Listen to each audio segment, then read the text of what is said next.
नमस्कार दोस्तों, HRD IAS में आप सभी का स्वागत है। कैसे हैं आप सभी लोग? आई होप आप सभी लोग अच्छे होंगे और अपनी पढ़ाई को बढ़िया तरीके से कर रहे होंगे। देखिए, आज का करंट अफेयर्स हम लोग स्टार्ट करें उसके पहले आज की शुरुआत जो है हम लोग एक अच्छे से कोटेशन के साथ करते हैं। और जो कोटेशन है वो दरअसल मेरा ही अपना है। कोटेशन है दरअसल कि ज़िद ही जीत है।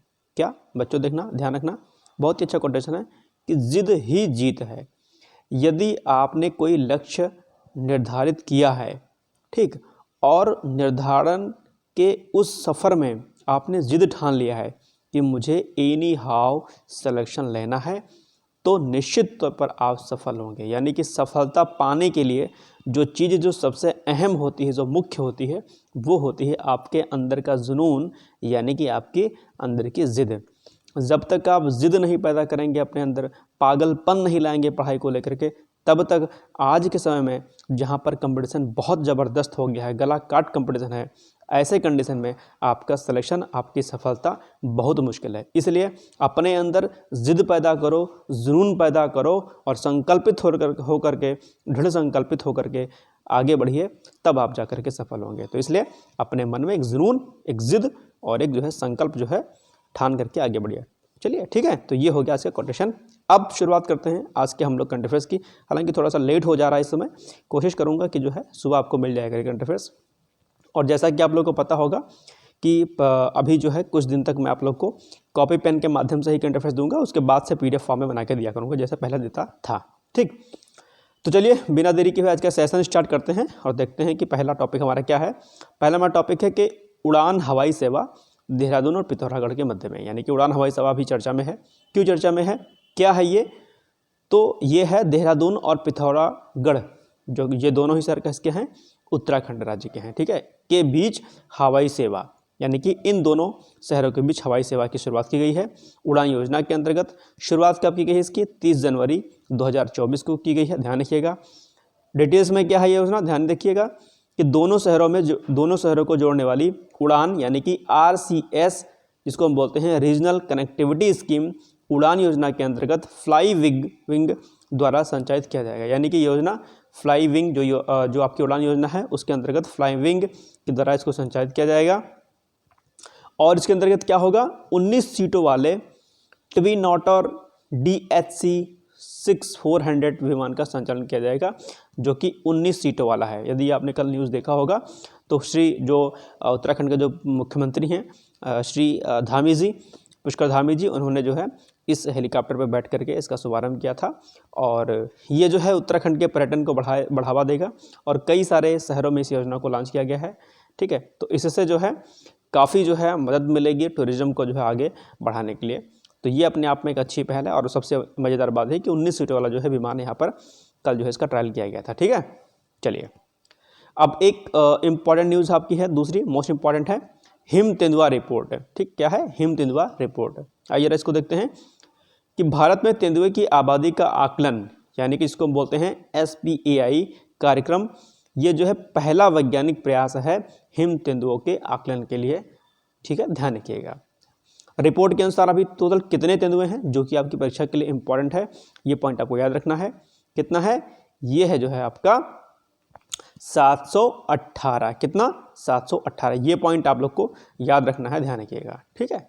चलिए, अब इसमें राष्ट्रीय समन्वयक एजेंसी कौन सी है? वो है आपका भारतीय वन्यजीव संस्थान। यानी कि इस पूरी रिपोर्ट को जानने करने के लिए जो राष्ट्रीय समन्वयक जो एजेंसी थी वो थी भारतीय वन्यजीव संस्थान। ये आपसे परीक्षा में पूछ सकता है कि बताइए जो रिपोर्ट जारी की गई उसमें समन्वयक एजेंसी कौन सी थी? तो वो थी भारतीय वन्यजीव संस्थान। अब अनुमानित संख्या की अगर बात करें अलग अलग स्टेट की, तो ये जो दिया गया है ये भी आप लोग को जो है रेडी कर लेना है। पूछ सकता है आपसे एग्जाम में कि किस राज्य में कितने जो है तेंदुए पाए गए हैं, ठीक। तो लद्दाख में कितने हैं? 417 हैं। उत्तराखंड में कितने हैं? उत्तराखंड में जो है 124 हैं।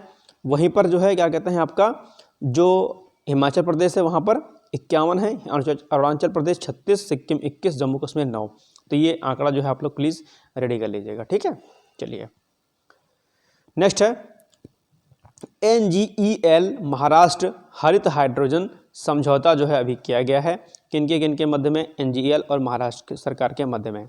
क्या है इस योजना के अंतर्गत? आइए जरा देखते हैं कि एनटीपीसी हरित एनर्जी लिमिटेड यानी कि NGEL ने प्रतिवर्ष 1 मिलियन टन क्षमता तक हरित हाइड्रोजन और जो है इसके अलावा क्या है डेरिवेटिव जिसको हम बोलते हैं हरित अमोनिया और हरित मेथनॉल के विकास के लिए महाराष्ट्र सरकार के साथ समझौता ज्ञापन यानी कि MOU पर जो है हस्ताक्षर किया है। ठीक है, कब तक? 5 वर्षों के लिए जो है इस योजना को लॉन्च किया गया है। कब इसको किया गया था? तो 29 जनवरी 2024 को। आपको पता ही होगा कि किस तरीके से जो है जीरो कार्बन के उद्देश्य के लिए जो है अलग अलग प्रकार की जो है योजनाओं को लॉन्च किया जाता है, चाहे वो आपका सोलर पैनल लगाना हो या फिर हरित हाइड्रोजन को बढ़ावा देना हो। अलग अलग सरकारें, अलग राज्य सरकारें और अपने स्तर पर लोग जो है काम इस पर कर रहे हैं। तो ठीक है, ये याद रखिएगा।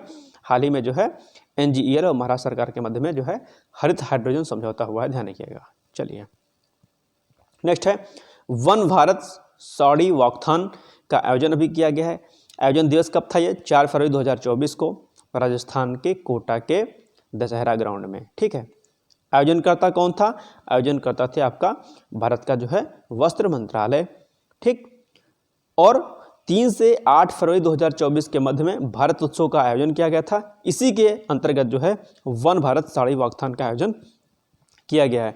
दरअसल अगर इसके उद्देश्य की बात करें तो इसका आयोजन दरअसल जो है आपका वस्त्र उद्योग और जो है वोकल फॉर वोकल के सिद्धांत के परिपाटी को आगे बढ़ाना है, यानी कि जो प्रोडक्ट हैं उसको आगे बढ़ाना है लोकल स्तर पर। ठीक है, तो इसके लिए जो है आयोजन किया गया था।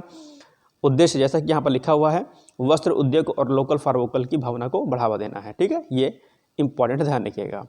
इसके पहले भी यानी कि जो राजस्थान में जो आयोजन हो रहा है उसके पहले भी 2 जगह पर इसका आयोजन और हो चुका है। सूरत में 9 अप्रैल 2023 को इसका आयोजन किया गया, वहीं पर मुंबई में 10 दिसंबर 2023 को भी इसका आयोजन किया गया है। ठीक, तो ये दोनों आयोजन, पूर्व के आयोजन भी आप लोग को याद रखना है, ध्यान रख लीजिएगा। ठीक है, इसको आप लोग चाहे तो नोट कर लीजिए कहीं पर। ओके, ये इंपॉर्टेंट है। ओके, चलिए नेक्स्ट है ECOWAS यानी कि ECOWAS पश्चिमी अफ्रीकी राष्ट्रों का आर्थिक जो समुदाय है या जो संघ है, ये अभी चर्चा में है। चर्चा में क्यों है? क्योंकि नाइजर, माली, बुर्किना फासो ने इस संस्था से यानी कि ECOWAS से अलग होने के लिए कहा है 28 जनवरी 2024 को। 3 जो है कंट्री हैं जिन्होंने बोला है कि भैया हमको इस जो है समुदाय में यानी कि इस संघ में जो है नहीं रहना है। अब ये है क्या है? दरअसल जो ये संस्था है ये है यानी कि पश्चिम अफ्रीका में स्थित 15 देशों का एक राजनीतिक और आर्थिक संघ है। और इसी संघ से जो है इन तीनों लोगों ने कहा कि भैया हमको इसमें जो है नहीं रहना है। हालांकि इसके पीछे कई कारण हैं, लेकिन डिटेल्स में हम आज नहीं बता रहे हैं। कभी जब मुख्य परीक्षा की तैयारी करवाएंगे तो हम अंतर्राष्ट्रीय संबंधों में और अंतर्राष्ट्रीय संस्थाओं के बारे में पढ़ाएंगे, तब डिटेल्स में सब चीज़ें बताएंगे आपको। ठीक, अभी आप बस समझ लीजिए कि संस्था क्या है और किन किन लोगों ने इससे बाहर होने की बात कही है। ठीक है, चलिए नेक्स्ट है उत्तर प्रदेश की योजना है एक कि सफाई कर्मी ई-सेवा पोर्टल का जो है अभी शुभारंभ किया गया है माननीय मुख्यमंत्री श्री योगी आदित्यनाथ जी के द्वारा। राज्य कौन सा है? उत्तर प्रदेश में किया गया है। कब किया गया है? 28 जनवरी 2024 को गोरखपुर से शुरुआत की गई है। उद्देश्य क्या है? बेसिकली अपशिष्ट प्रबंधन और अन्य सहायता जो है सफाई कर्मचारियों के लिए जो है मिले, इसके लिए तो ई सेवा पोर्टल का लॉन्च किया गया है। ई सेवा पोर्टल साथ में 10 लाख तक की दुर्घटना बीमा योजना और कल्याण कोष आदि की जो है यहाँ पर शुरुआत की गई है, ध्यान रखिएगा, इंपॉर्टेंट है। ठीक है, उत्तर प्रदेश की योजना जो भी होगी वो आपकी परीक्षा के लिए महत्वपूर्ण होती है। गणतंत्र दिवस परेड की अगर बात की जाए तो प्रथम पुरस्कार किस मंत्रालय को दिया गया है? ध्यान रखिएगा, इंपॉर्टेंट है प्रश्न। संस्कृति मंत्रालय को जो है अभी गणतंत्र दिवस के उपलक्ष्य में जो है प्रथम पुरस्कार दिया गया है, ध्यान रखिएगा। अब आज का प्रश्न है आप सभी लोगों के लिए बहुत कॉमन सा प्रश्न है, और प्रश्न है कि भ्रष्टाचार सूचकांक में भारत की रैंक यानी कि भ्रष्टाचार सूचकांक 2023 में भारत की रैंकिंग क्या है? आप लोग से उम्मीद मैं करता हूं कि यदि आप पढ़ाई कर रहे होंगे, यदि आप सिंसियर होंगे तो प्रश्न का उत्तर ज़रूर देंगे। टाइम पास कर रहे होंगे तो एक अलग केस है, और मुझे उम्मीद है कि आप लोग उत्तर ज़रूर देंगे। कम से कम आप लोग फेसबुक और इंस्टाग्राम और अन्य जगहों पर बहुत सारे कमेंट और लाइक करते रहते हैं, लेकिन जहां पर काम की चीज़ होती है, जो आपकी सफलता से जुड़ी हुई होती है, आप लोग उस पर काम नहीं करते हैं। बड़ा दुख होता है कि आप लोग तैयारी करते हैं लेकिन एक जो है सेकंड निकाल करके आप उसका उत्तर नहीं दे पाते हैं कमेंट बॉक्स में। ये बहुत ख़राब चीज़ है, और फिर आप लोग कहते हैं कि सर पढ़ते रहते हैं लेकिन सिलेक्शन नहीं होता है। सिलेक्शन क्यों नहीं होता है? क्योंकि जब आपको कोई काम दिया जाता है, चाहे आपके क्लासरूम में हो, चाहे आपके टीचर हो, चाहे आपके कोई मेंटर हो, आपसे कहते हैं कि ये काम कर लो और आप उसको इग्नोर कर देते हैं। यही इग्नोर करने की जो प्रथा है, जो आपके अंदर जो शैली है, यही आपको सिलेक्शन से दूर कर देती है। जबकि वहीं पर एक दूसरा बच्चा जो सिंसियर है, जो पढ़ने वाला होता है, उसे कोई काम कहा जाता है तो भी वो करता है और साथ साथ में उसके आगे का भी 2 पॉइंट करता है, और कोई टीचर नहीं भी कहता है तो भी जो है वो आगे की चीज़ों को करके आता है। तो ये अंतर होता है सफल और असफल व्यक्ति में। इसलिए मैं बार बार कहता हूँ कि कम से कम यदि आप किसी भी चैनल पर है, जरूरी नहीं कि मेरे ही चैनल पर, किसी भी चैनल पर हैं, यदि कोई प्रश्न आपको दिया जाए तो उसका टास्क पूरा करने की कोशिश जरूर किया करें। यही अंतर होता है सफल और असफल में। इसलिए उम्मीद करता हूँ कि आप लोग इस कमेंट का आंसर जरूर देंगे। अब आप एग्जाम्पल सोचिए कि अगर ये एक प्रश्न सीधे सीधे आ जाए जो कि बहुत महत्वपूर्ण है परीक्षा में, फिर आपको जो है याद आएगी हमारी कि सर ने कहा था, बताइए सूचकांक की रैंकिंग क्या है इस सूचकांक। ठीक, तो इसलिए मैं कहता हूँ कि आंसर आप लोग जरूर दिया करिए। इसके अलावा अगर चैनल पर आप लोग नए हैं तो प्लीज़ चैनल को सब्सक्राइब कर दीजिएगा और शेयर जरूर कर दीजिएगा। बाकी पढ़ते रहिए, मस्त रहिए, व्यस्त रहिए। यूपीपीएससी ROR का एडमिट कार्ड आज शाम तक आ जाएगा। डिटेल्स में प्रॉपर तरीके से आप लोग उसको डाउनलोड कर लीजिएगा। ओके, फिर थैंक यू सो मच। जय हिंद, जय भारत।